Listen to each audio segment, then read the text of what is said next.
Hi, the Mudbrooker here. Today I'm going to be making something called railroad pie, but a bit different.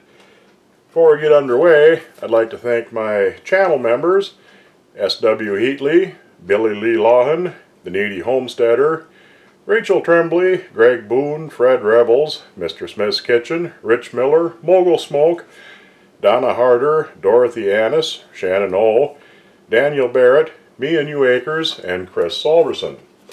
I greatly appreciate your support, and it helps quite a bit in doing little things like this and getting cast iron odds and ends. In your honor, I'm going to be drinking some bourbon.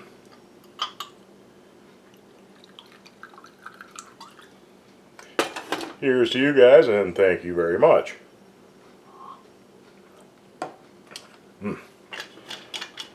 Just gotta love some good bourbon. Anyhow, get that out of the way. Get this over here, and I'm gonna be doing this in a nice cast iron skillet. That is a number 9. Hopefully you can see that. Miami. Miami was a discount brand made by the Favorite Stove Company, and they're nice skillets. Anyhow, railroad pie is basically a ground beef sort of filling, like in a gravy type of thing, with cornbread on top, sort of like a pot pie.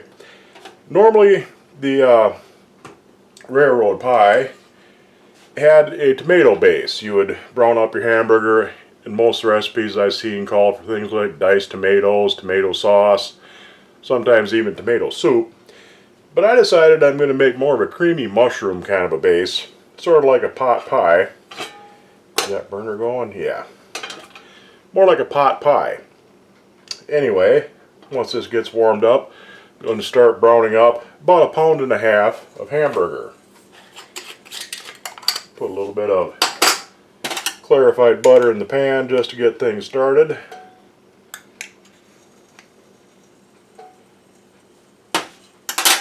And we'll get that going here in just a second.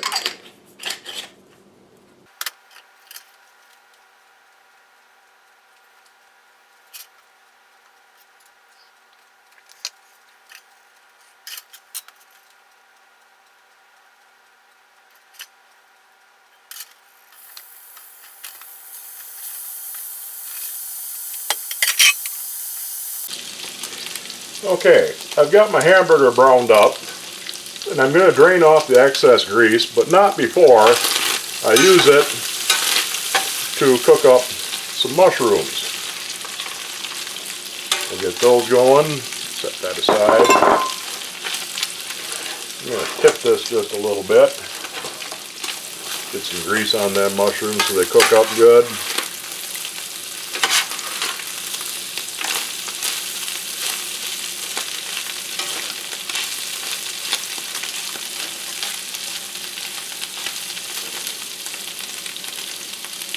Those go for just a little bit.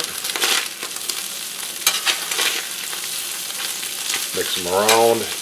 And I don't really have any excess grease to speak of. That's a little leaner beef than I thought it was. So what I'm going to do now is salt and pepper this a bit.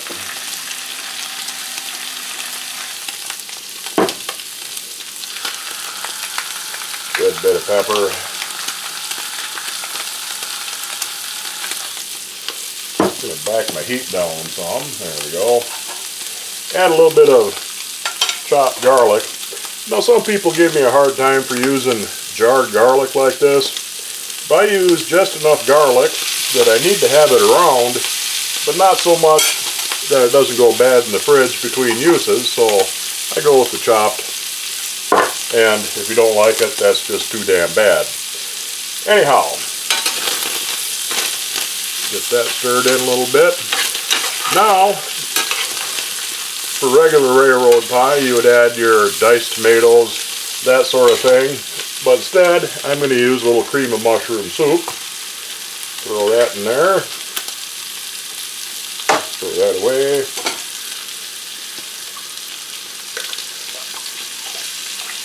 It's already smelling real nice with them garlic and mushrooms in there. Throw Throw in some cream of mushroom soup. Get her all out.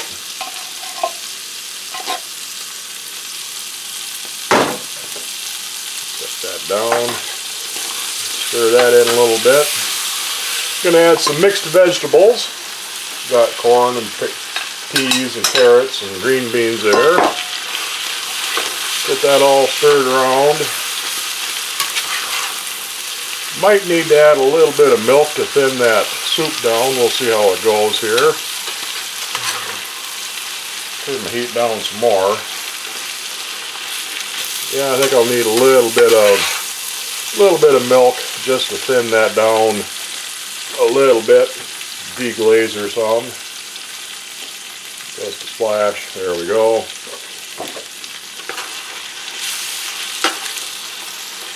Get that all stirred around and mixed in there good.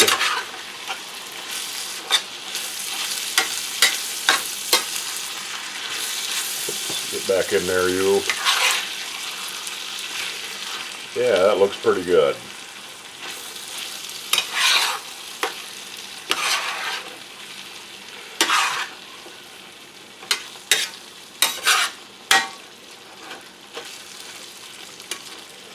I think that looks pretty good.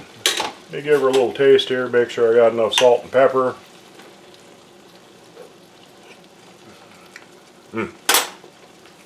You bet. So, let me get these out of my way. And we'll go on to the cornbread. I'm using a pretty basic cornbread recipe.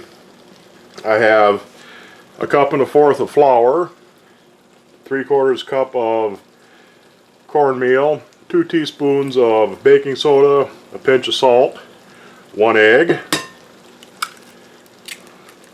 I'm going to turn that heat off entirely now. 1 egg, 1/4 cup of vegetable oil, and a cup of milk. Normally I like a little honey in my cornbread, but throw them in the sink. But for this I decided to go against that and just go with a straight cornbread without any sweetness to it. Now if you're like things like chopped up peppers, onions, bacon bits would probably be really good in this, mixed in with the cornbread. Go ahead and do that. But once we get this all stirred up,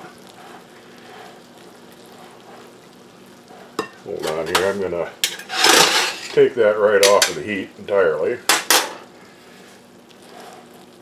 Once we get this stirred up, I'm going to pour it on top of my vegetables and meat mixture.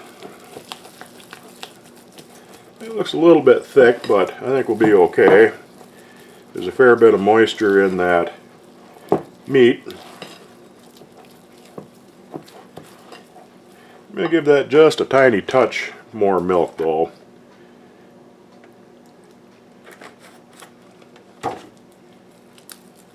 Just to loosen her up a little bit so it spreads out easier. Yeah, that looks a little better. Now, get up here where you can see what I'm doing again. There we go.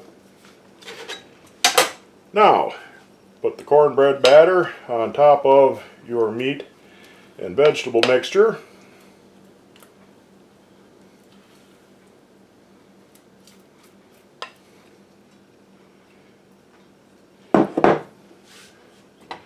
Spread her around good. And then this will go in a 375 oven for about 25-30 minutes. Probably could have made that batter a little thinner, she'd have spread a little easier, but I think we're going to be okay.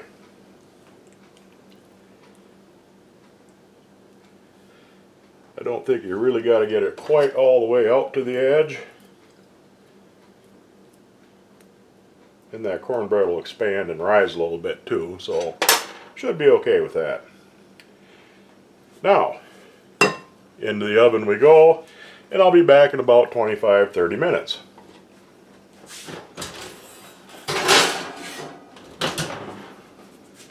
It's been 25 minutes, and I'm going to take this out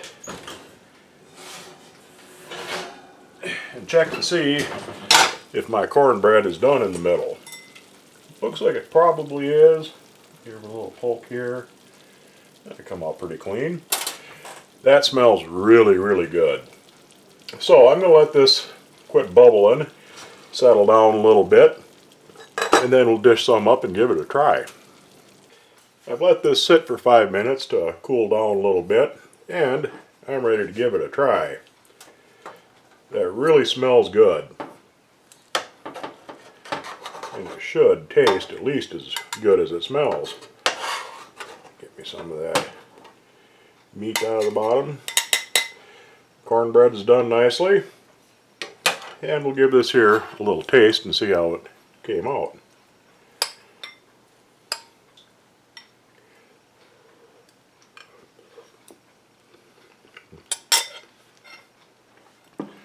That does taste as good as it smells.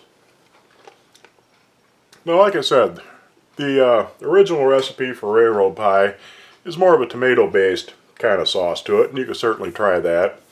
This would work really good with a lot of other things. You could dice up a beef roast, you could do this with chicken, a lot of different variations. And next time I make this, and I'll definitely be making this again, I think I'll do it in a chicken fryer. They're a little bit smaller diameter, but they're deeper, so I won't have to worry about overflowing my pan, and you can make as much filling as you really want to. But anyhow, that's railroad pie, kind of. I hope you give it a try. It's really a delicious recipe. I'm really tickled with how this turned out. And I hope you enjoyed the video, and I'll see you guys next time.